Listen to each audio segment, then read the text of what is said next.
আসসালামু আলাইকুম। আগের চেয়ে কঠিন হবে এবারের বিধিনিষেধ, জনপ্রশাসন প্রতিমন্ত্রী। আগামীকাল 23 জুলাই থেকে শুরু হওয়া বিধিনিষেধ গতবার চেয়ে কঠোর হবে বলে জানিয়েছেন জনপ্রশাসন প্রতিমন্ত্রী ফরহাদ হোসেন। তিনি বলেন, গতবার চেয়ে কঠিন হবে এই বিধিনিষেধ। এটি বাস্তবায়ন করতে পুলিশ, বিজিবি ও সেনাবাহিনী মাঠে থাকবে। এ সময় অফিস, আদালত, গার্মেন্টস, কলকারখানা সবকিছুই বন্ধ থাকবে। আজ বৃহস্পতিবার 22 জুলাই দুপুরে সংবাদ মাধ্যমে তিনি কথা বলেন।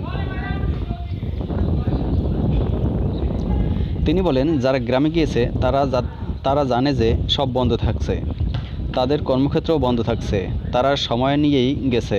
আমি বলবো তারা যেন 5 তারিখের পরেই আসে, এখন তাদের আসার প্রয়োজন নেই। ফরহাদ হোসেন বলেন, এই 14টা দিন খুব গুরুত্বপূর্ণ। এ সময় আমাদের আহ্বান থাকবে, মানুষকে ঘরে থাকতে হবে, জরুরি প্রয়োজন ছাড়া ঘরের বাইরে আসা যাবে না। ঘরের বাইরে আসলে অবশ্যই ডাবল মাস্ক পরবে।